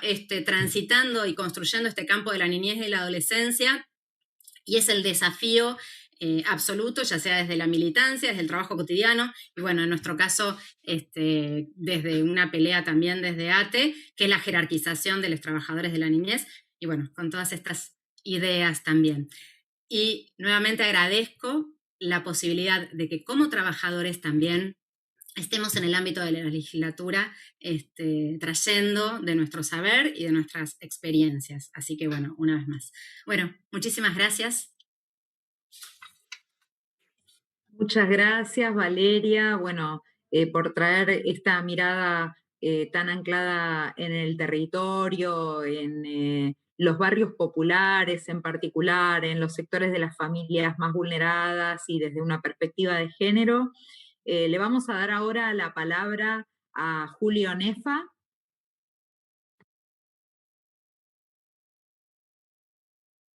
Muy buenas tardes. Bueno, agradezco esta invitación. Bueno, los felicito por esta actividad, que para mí es un aprendizaje, pero me hace pensar si esto ocurre en la ciudad autónoma de Buenos Aires, ¿qué es lo que debe pasar en el interior de la República? De modo que me parece a mí que esto es ponerle la lupa a algo, pero del otro lado la situación debe ser peor todavía. Bueno, mi aporte va a ser, digamos, no sobre la función que tiene este organismo del Estado municipal, sino sobre la relación que hay entre el trabajo y la salud. Y en el caso de ustedes serían personas que tienen a su cargo tareas de cuidado, digamos, de niños y niñas y adolescentes, ¿no? Entonces, esto me parece que es importante porque esto se tiene que haber complicado seguramente durante la pandemia. Bueno, lo que me parece a mí importante es que hay, digamos, como consecuencia de los cambios que han ocurrido y que ocurren en los distintos países, hay un proceso heterogéneo, pero en el caso de América Latina ha predominado un modo de desarrollo neoliberal que se refleja en el sector público con un ajuste del número de empleados, con contratos por tiempo indeterminado y garantías de estabilidad, y por otra parte también de sus salarios, como una de las colegas lo expuso. Y esto genera mayores situaciones de desigualdad y de precariedad. Y esto, obviamente que esto repercute a nivel de las familias, y entonces están los problemas de los cuales ustedes se ocupan. Y sin haber visto un censo o algo por el estilo, se me ocurre que la mayoría del personal que se ocupa de estas tareas es mujer, son mujeres. Es decir, que hay ahí una expresión también de esa división sexual del trabajo, y estas tareas prácticamente en buena medida recaen sobre mujeres. Bueno, el punto de partida es que los seres humanos no son solamente un cuerpo, es decir, que hay dimensiones psíquicas y mentales, pero históricamente lo que ha ocurrido es que las normas, las reglas que se han adaptado a las instituciones, básicamente han puesto el acento básicamente en los temas que tienen que ver con la higiene, la seguridad en el trabajo. Digamos, ya a mediados de los años 70 se empezó a hablar de condiciones y medio ambiente de trabajo, pero lo importante es que este modo de desarrollo neoliberal que se instaura desde mediados de los años 70 del siglo pasado y que sigue cambiando permanentemente, esto lo que está provocando es un aumento en la intensificación del trabajo. Bueno, y este aumento en la intensificación del trabajo es lo que hace un poco vetusta la concepción que reducía el ser humano solamente a un cuerpo. Bueno, esto no es una declaración de principio en el sentido de que nuestra legislación, la legislación que se relaciona salud y trabajo, bueno, es una legislación bastante conservadora. Piensen ustedes que la Ley de Higiene y Seguridad es del año 1972, de la dictadura, y siguieron cuántos gobiernos pasaron y no se la modificó.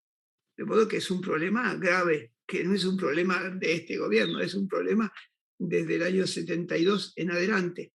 Y luego, durante el periodo de Menem, digamos que se privatizó el sistema de seguridad social, después se reestatizó las AFJP, pero la ley de riesgos de trabajo y las ART básicamente continúan siendo empresas privadas de seguro. Y bueno, eso hace que de lo que se ocupan básicamente es de los problemas que atañen al cuerpo. De modo que todas estas cosas que ustedes están mencionando ahora han quedado afuera de la ley de higiene y seguridad, y también de la ley de riesgo de trabajo, y de lo que se ocupan las ART, que son empresas privadas de seguro. Entonces, esto es importante porque ¿de qué se ocupa esa legislación? Bueno, básicamente es de los dolores, las lesiones, los accidentes, enfermedades, la incapacidad y la muerte. Pero el problema es que el ser humano es algo más complejo que un cuerpo, y digamos, ese desajuste que hay en cuanto al contenido y la organización del proceso de trabajo provoca sufrimiento.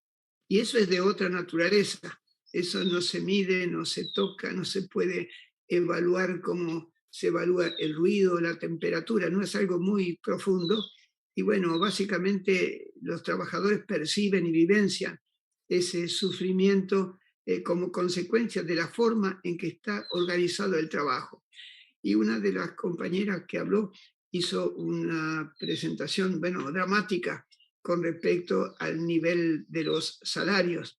Bueno, pero yo lo que diría es que estos problemas que estamos tratando ahora no se arregla con un aumento salarial o con una prima por riesgo, porque eso sería como ponerle un precio a la salud. Es importante, pero lo central es el contenido y la organización del proceso de trabajo. Y esto yo quisiera transmitirle ahora de alguna manera el resultado de nuestras investigaciones. Y yo le transmití a una colega, a ver si me acuerdo el nombre, bueno, la colega que se comunicó conmigo, le transmití un folleto en el cual están las publicaciones que son el resultado de las investigaciones que hemos hecho en el CONICET y que son de libre acceso, digamos, para que lo que voy a decir yo muy brevemente, los que quieran leer y profundizar un poco más, tienen ahí la posibilidad. Entonces, nosotros estructuramos estos problemas, es decir, los riesgos que nosotros llamamos psicosociales en el trabajo. Es decir, que tomamos en cuenta, obviamente, los riesgos del medio ambiente de trabajo, pero el problema es que estamos buscando las causas del sufrimiento y eso es en estos riesgos psicosociales. Y esto entonces hay como grandes ejes de reflexión. Por una parte, las demandas psicológicas, es decir, la demanda que la organización en la cual ustedes trabajan le demanda como psicológicamente, ¿qué exigencias tiene eso? ¿Cuál es la intensidad de ese trabajo? La intensidad, pero no solamente física, la intensidad psíquica y mental. Los problemas de la duración del tiempo de trabajo. Y estoy seguro que muchos de ustedes, además de la jornada que llevan a cabo en la ciudad autónoma, en sus domicilios siguen pensando y siguen trabajando, básicamente. De modo que la duración no es solamente lo que se pasa dentro de la oficina. Y también hay problemas de medio ambiente de trabajo que nadie los mencionó, pero seguramente que hay problemas de ruido, hay problemas de iluminación, diferencias extremas de temperatura. Una colega hablaba de que a veces en las oficinas no había puertas, bueno, que todo el tema de la intimidad y la discreción con la cual hay que tratar estos casos que son terribles.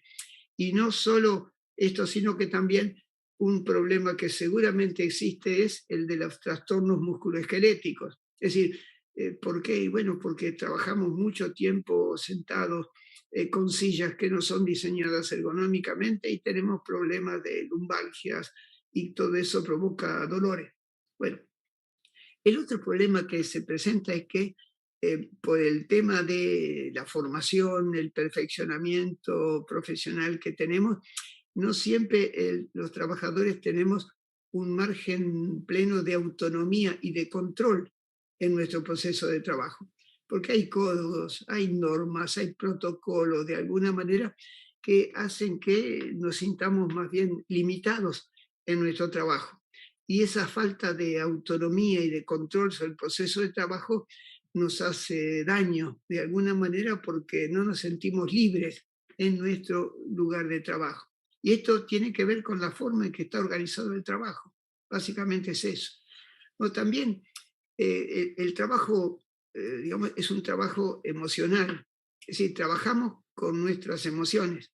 No las dejamos en el placar junto con la ropa de calle. No, no. Nuestras emociones están en juegos en nuestro trabajo. Y con frecuencia tenemos que controlar nuestras emociones y las emociones de aquellos con quienes trabajamos. Y me imagino aquellos que tienen que tratar con chicos y chicas o adolescentes que están viviendo fuera de una familia, que están en una situación de encierro o lo que fuera. Bueno, ahí tienen que controlar sus emociones, tienen que esconderlas. Miedo, vergüenza, básicamente. Y no siempre en el trabajo tenemos el apoyo técnico de las y de los compañeros para resolver algunos de esos problemas, porque hay conflictos, falta de solidaridad o cosas por el estilo, y tampoco se tiene a veces el apoyo técnico por parte de los jefes y de los supervisores. Y esto también depende de cómo está organizado el trabajo. Bueno, obviamente cuando tenemos que controlar en permanencia nuestras emociones, bueno, el problema es que eso puede dar lugar a un agotamiento emocional, que un poquito más allá lleva a un burnout y finalmente a una depresión. No sé cuál es la situación de ustedes, pero en el caso de personal de los tribunales y también en el sector docente, la cantidad de personas que sufren depresiones es impresionante. Y esas depresiones, digamos, no son consideradas como enfermedad profesional.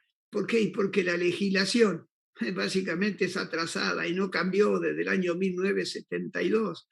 Y eso hace que esos problemas quedan a cargo de la obra social o en el último caso del bolsillo del presupuesto familiar. De modo que ahí hay una situación muy, muy, muy grave, ¿no? Bueno, también lo habló la compañera, es decir, que a cambio de nuestro trabajo, nosotros requerimos una recompensa monetaria, una recompensa monetaria, que todos sabemos que en el sector público la recompensa monetaria que recibimos no está en proporción en relación con el trabajo que nosotros ejecutamos. Pero el problema es que con eso solo no se arregla, porque como seres humanos nosotros necesitamos un reconocimiento moral y simbólico por nuestro trabajo. No basta un salario. Precisamos un reconocimiento moral y simbólico porque somos personas. Y ahí entra el tema de cómo nos tratan los jefes. De alguna manera, qué posibilidades tenemos de hacer carrera en la administración. El tema de los ascensos, si hay nepotismo, si es solamente por razones de tipo político o lo que fuera. Bueno, todo eso genera un sufrimiento. No es un dolor, no es un hueso quebrado, no es sangre derramada, pero eso los seres humanos lo sufrimos mucho.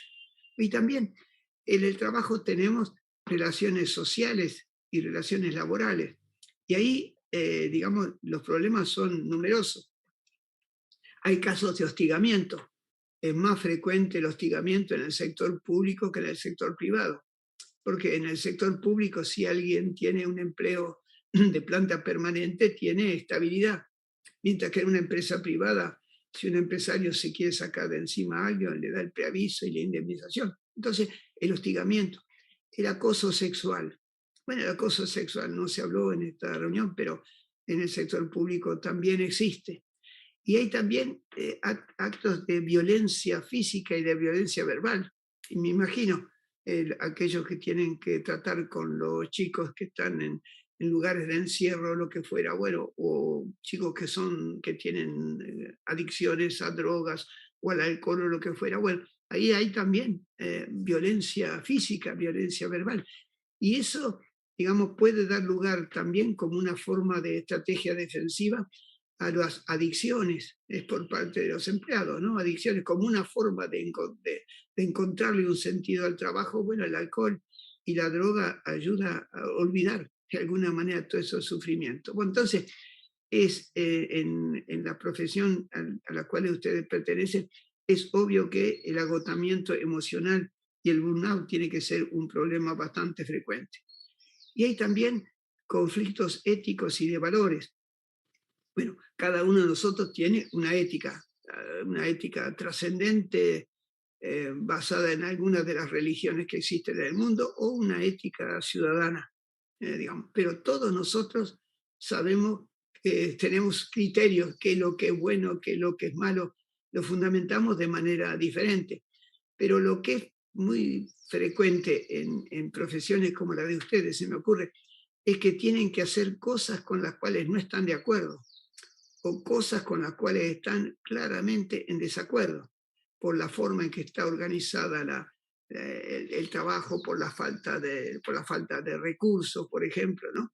Entonces, esto me parece que es importante porque esto provoca sufrimiento y eso nosotros los hemos estudiado en varias profesiones, los trabajadores de los call centers, los trabajadores de ANSES que están atendiendo al público de manera directa. Bueno, eso básicamente muchas veces han tenido que tomar decisiones con las cuales no estaban de acuerdo, bueno, porque son asalariados y tienen que cumplir una ley o tienen que cumplir un protocolo.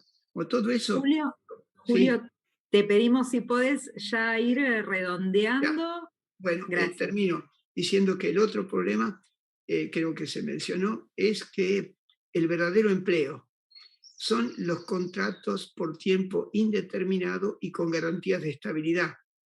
El problema es que existen, y creo que lo mencionaron las compañeras, la planta transitoria, es decir, un trabajo precario, y ese trabajo precario se está incrementando en el mundo entero.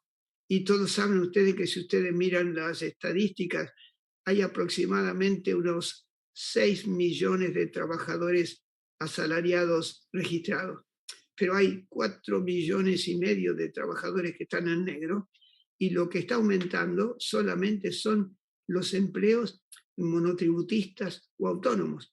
Y básicamente eso es un trabajo de tipo precario que genera incertidumbre y ansiedad. Porque todos estos riesgos que yo le mencioné se somatizan por esa situación del ser humano que es un cuerpo, dimensiones psíquicas y mentales. Lo que ocurre en una de esas dimensiones repercuten en la otra. Y es frecuente que en el caso de estos riesgos psicosociales, cuando se somatizan las perturbaciones del sueño y del humor, el burnout, las depresiones y en última instancia los ACV y los infartos y también las úlceras, que son bastante comunes cuando se producen estos. Entonces, la forma en que la gente se defiende de eso es el consumo de medicamentos para hacer frente a la fatiga, ansiedad, el agotamiento y también el presentismo. Es decir, personas que van a trabajar estando enfermos, sabiendo que podían no ir a trabajar porque estarían protegidos, pero tienen el miedo de no cobrar el presentismo de alguna manera. Entonces, esto quiere decir que, en mi opinión, hay una gran necesidad de investigar estos temas, digamos, para reivindicar de una manera más coherente, investigar y detectar, digamos, con metodologías que son cualitativas o cuantitativas, para poder hacer visible estos riesgos, porque no son los riesgos del medio ambiente de trabajo, son riesgos psíquicos y mentales, y por lo tanto eso permitiría ofrecer un diagnóstico científico para que se adopten decisiones. Porque cuando hay un estudio serio, la discusión cambia totalmente. Y les digo que en ese folleto que les hice llegar, hay una investigación que hicimos en ANSES. Bueno, es interesante porque ahí hay 4 sindicatos. Bueno, uno de ellos, SECASPI, que es chiquito, son 2.500, 3.000 personas más o menos que adhieren a ese sindicato. Nos pidieron una investigación que hicimos a escala de todo el país y ahí utilizamos 4 metodologías que la lectura de ese librito puede serles de utilidad en el sentido de que aparecieron ahí cómo hicimos visibles estos riesgos psicosociales en el trabajo, con encuestas, con estudios de ergónomos, de médicos del trabajo y con el uso de metodologías cualitativas, de talleres de visualización. Es decir, que todos nosotros nos autocensuramos. Es decir, nuestras vivencias y nuestras percepciones son íntimas y no siempre las exponemos a los demás, pero cuando se dan las condiciones y colectivamente y los trabajadores pueden hablar de sus riesgos psicosociales del trabajo, esos riesgos aparecen a la luz.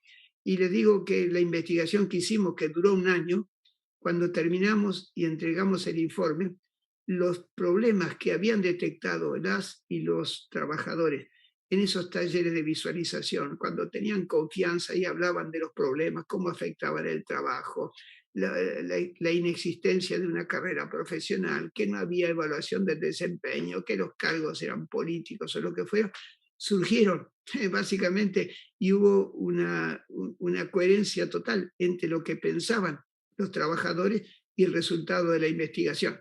Como que esto sería mi contribución.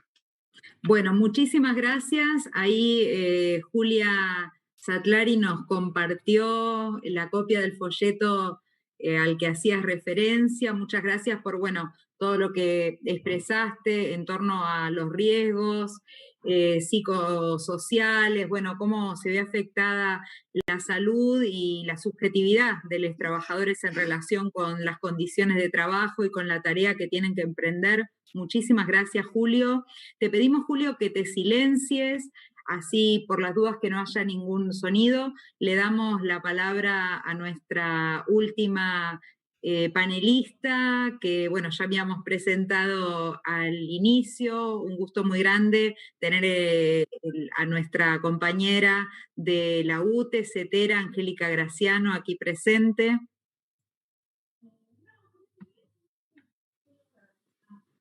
Hola, buenas tardes. Muchas gracias por la invitación. Estuve escuchando atentamente a todos, a todas y todos, y la verdad es que si no mencionáramos que cada uno está hablando de algún sector de la política pública, creo que todos haríamos una descripción más o menos, una caracterización más o menos parecida del trabajo, de nuestro trabajo. Yo siempre digo, como dicen los compañeros de ATE, ¿no? Nuestro trabajo garantiza las políticas públicas, garantiza los derechos y las políticas públicas. Ahora, en esta etapa del neoliberalismo en la Ciudad de Buenos Aires, que lleva 12, 13 años, están en una fase de achicamiento del Estado, de eliminación de todo tipo de controles y de aniquilación de todo lo que es la organización colectiva. Yo escuchaba recién también al investigador, a Julio Nefa, que admiro y que justamente porque vengo del campo de la psicología, he seguido en la facultad y lo sigo siempre que puedo. Y es tal cual lo dicen las conclusiones de las investigaciones, ¿no? Cómo nos las arreglamos con el sufrimiento que nos produce este tipo de políticas públicas, ¿no? Esta política pública que hace que está orientada a que nos aislemos, se fragmente el trabajo, se vea solo un pedacito, disminuyamos nuestra capacidad de organizarnos y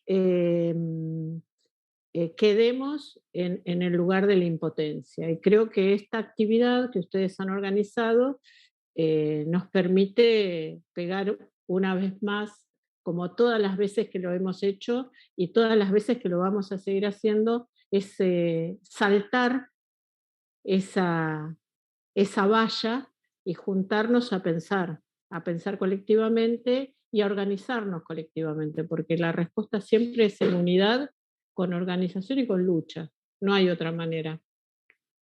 Yo, cuando describían los compañeros del Consejo de Niñas y de las Defensorías, la situación, yo pensaba, porque a Juan siempre lo invito al espacio de definición institucional del Mariano Acosta, yo pensaba, ¿qué pasa en la docencia, ¿no? Con esto? ¿Qué pasa en las escuelas cuando llamamos a las defensorías, cuando te quedas en una guardia hasta la 1 de la mañana y muchas veces le perdés el rastro, la huella a algún pibe y una piba, ¿no? Y entonces empiezan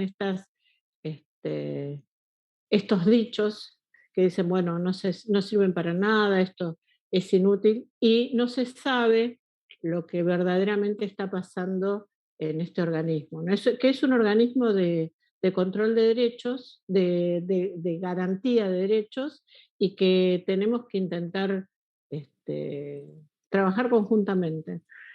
Y a su vez, en un sector como el que yo represento, que es el sector de la educación, donde tenemos estatutos, donde tenemos un salario que no nos permite el piso de dignidad, y entonces te obliga a tener 2 y 3 y 4 trabajos, o los compañeros de secundaria que hemos estado el jueves en la puerta de la legislatura para tener un salario más o menos digno, acumular de 50 a 70 horas semanales, y que después de 10 años de interinos te convoquen a un concurso y pongan en riesgo tu puesto de trabajo, pongan en riesgo la unidad académica de las instituciones, o pongan en riesgo el conocimiento acumulado por nuestro trabajo y producido en torno a las instituciones, te pone frente a lo que yo denomino la bestia neoliberal.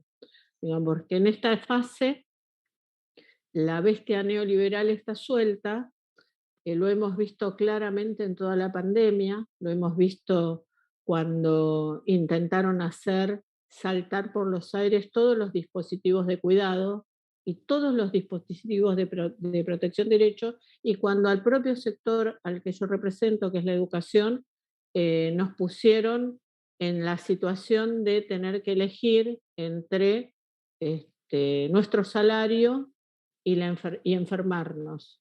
Y por eso hicimos el año pasado, hace poco, no el año pasado, parece que pasaron 1000 años, pero fue hace muy poco, casi 2 o 3 semanas de huelga, justamente para garantizar el decreto de necesidad de urgencia del presidente, que suspendía las clases, pero además para que no mueran nuestras compañeras, compañeros, para que no mueran las familias de nuestros pibes y los pibes, ¿no? Nosotros tenemos hoy 34 compañeros fallecidos, a los que homenajeo siempre, porque por diversas razones han concurrido a su lugar de trabajo y se han contagiado, ¿no? Se han contagiado y han pagado con su vida. Entonces, lo que a mí me surge respecto de cualquier posibilidad de modificación de las leyes, aunque sabemos que también han cooptado el Poder Judicial, entonces que la existencia de la ley hoy no es suficiente, pero sí necesaria, porque cuando vas a la justicia a pedir una medida de protección de derechos, sabes que corres el riesgo de que caiga en un juez o en una jueza que no te dé la razón, ¿no? Que prescinda de su juramento y que no proteja los derechos. Es muy clara la situación en el tema de las vacantes. Nosotros venimos con otras organizaciones de la Ciudad de Buenos Aires haciendo juicios por vacantes. Hoy en la Ciudad de Buenos Aires faltan 25.000 vacantes. Con la inscripción online más, en el nivel inicial, sobre todo, pero también en el primario, también en especial y también en la escuela secundaria. Cuando vas a la justicia te da la razón. Pero ahora el Tribunal Supremo de Justicia dice que solamente se va a satisfacer ese derecho si no tenés condiciones para pagarte una escuela privada. O sea, tenés que demostrar que sos pobre. O sea, que el Estado no te va a garantizar la vacante si no sos pobre. Cosa que está contra la Constitución de la ciudad, contra todas las leyes de garantía de derechos, y sin embargo el Tribunal Superior de Justicia de la Ciudad de Buenos Aires se da el lujo de decir eso, como se va a dar el lujo de intervenir en causas nacionales próximamente, justamente porque no nos da la correlación de fuerzas para que revertir este proceso de neoliberalización en la Ciudad de Buenos Aires. Yo la verdad es que anoté un montón de cosas, pero creo que la descripción de los compañeros de las defensorías fueron muy, pero muy, muy claras. Y hay muchos sectores de la educación que están pasando por lo mismo. Nosotros tenemos casi la mitad del sistema precarizados. Por eso estuvimos el jueves pasado en la puerta de la legislatura, no solo el nivel secundario, sino, por ejemplo, los equipos de apoyo, los equipos de vínculos saludables, o el equipo de nivel secundario de hospitalaria domiciliaria que atiende a los niños que están transitando por una enfermedad. Tenemos atraso en los salarios. Ahora la medicina laboral es un algoritmo. Vos ingresás por la plataforma y te otorgan la licencia mediante un algoritmo. O sea, se suprimió cualquier consideración o cualquier relación interpersonal entre los médicos de medicina laboral y el trabajador o la trabajadora. En términos de evaluación integral del sistema, se suprimió la evaluación integral del sistema. Las únicas evaluaciones que hacen, porque las evaluaciones integral del sistema indicarían cuáles son los problemas que tiene el sistema. Por ejemplo, la baja de presupuesto educativo 1 punto por año. Por ejemplo, que no hay inversión pública en edificios escolares o en nuevos puestos de trabajo o en diversificar la carrera docente. Entonces, no hay evaluación integral del sistema educativo, sino que hay evaluación de la calidad. Y las evaluaciones de la calidad son prácticamente formularios de Google Doc que se hacen por plataforma y que por supuesto lo administra el propio gobierno. Entonces, toda la batalla que dimos por el tema del Instituto de Evaluación también fue una batalla que ganamos, pero que terminan encontrándole la vuelta para que no se constituya el comité de seguimiento del Instituto de Evaluación y para que no se hagan las asambleas del Instituto de Evaluación en mayorías y minorías con representación de la legislatura y no se pueda controlar el sistema evaluador de la Ciudad de Buenos Aires.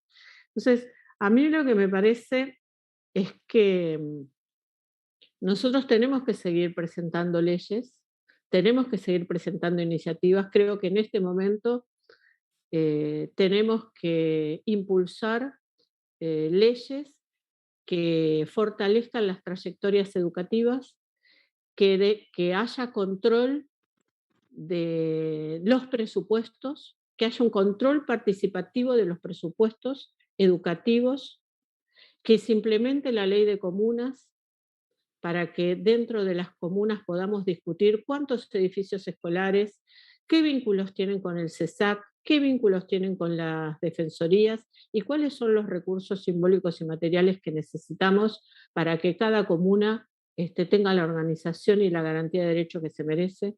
Tenemos que discutir en profundidad cómo se acompañan las trayectorias de toda la zona sur y cuáles son los equipos que van a buscar a los chicos para que vuelvan a la escuela y cuáles son los programas complementarios que necesitan esos chicos para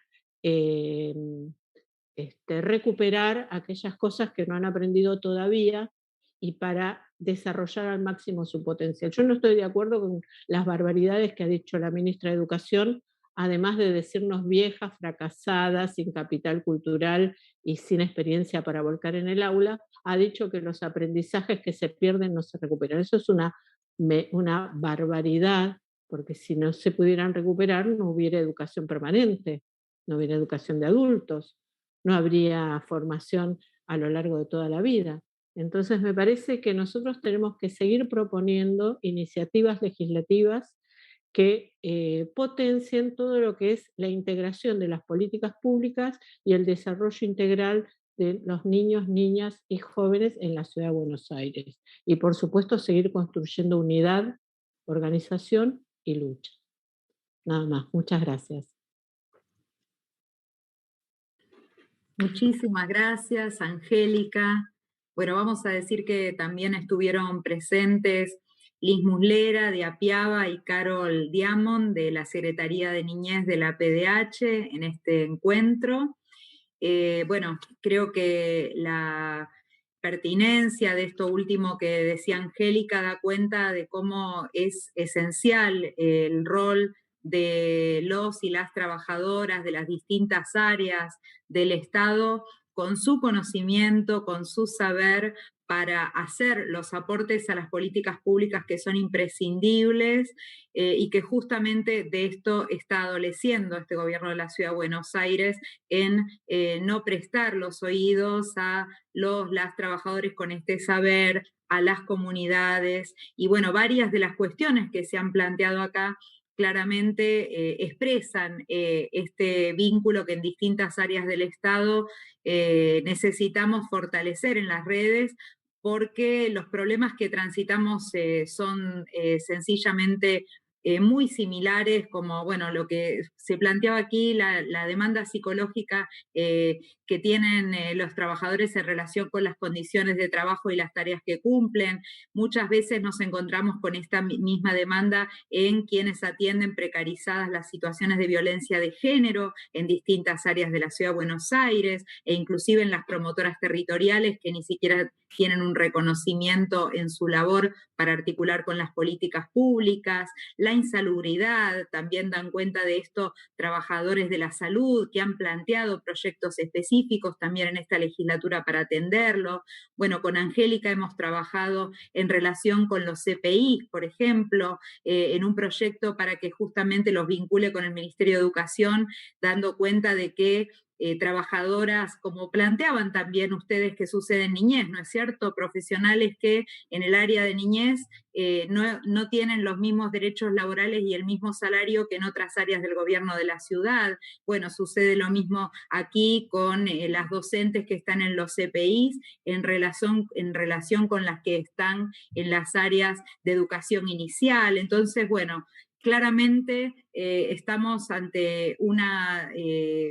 no solamente en relación con la situación de los trabajadores y las trabajadoras del área de niñez, en una desvalorización, en una desjerarquización, en un desfinanciamiento por parte del gobierno de la ciudad, sino que obviamente tiene que ver con los y las trabajadoras porque son aquellos que atienden y se comprometen cotidianamente con las infancias y las adolescencias, y es un lugar que no está siendo en la ciudad de Buenos Aires de prioridad en políticas públicas.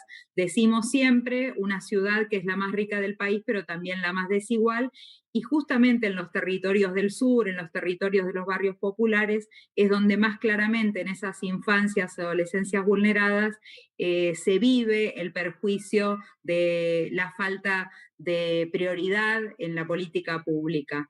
Yo quiero darle el cierre, los últimos momentos a Lucía Cámpora, que ha sido impulsora de este espacio de reflexión, de encuentro y también de visibilización de las problemáticas del sector, porque bueno, ya estamos en los últimos minutitos. Muchas gracias. Lucía.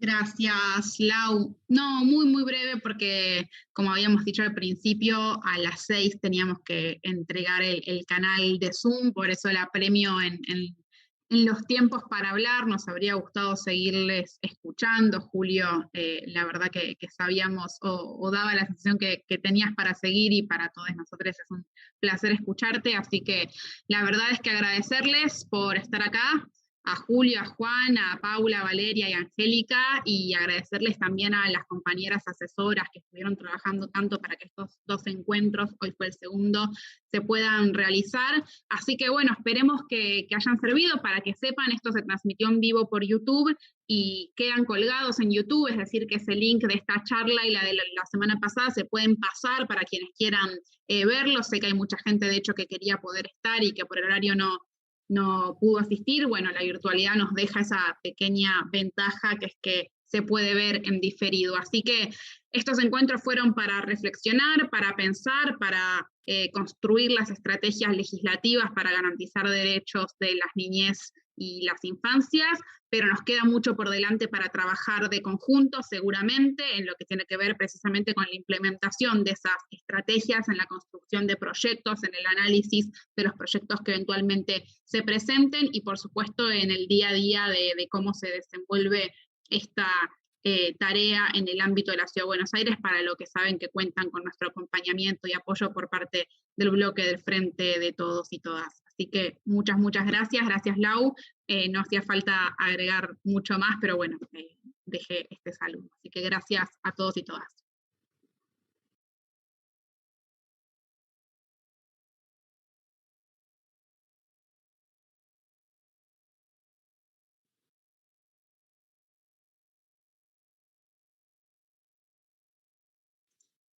Ahí ya se dejó de transmitir por YouTube, ¿no? Sí. Bueno, gracias. Tremendo, muy interesante. La verdad que súper valiosos ambos encuentros.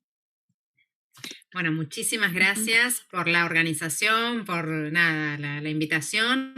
Bueno, y sí, tomamos la invitación a seguir trabajando y a tener proyectos. Así que, así como decía Angélica, también cuenten con nosotros para seguir ahí. Bueno, chau, un gusto compartir el panel a todos y escucharles. Chau. Muchísimas gracias.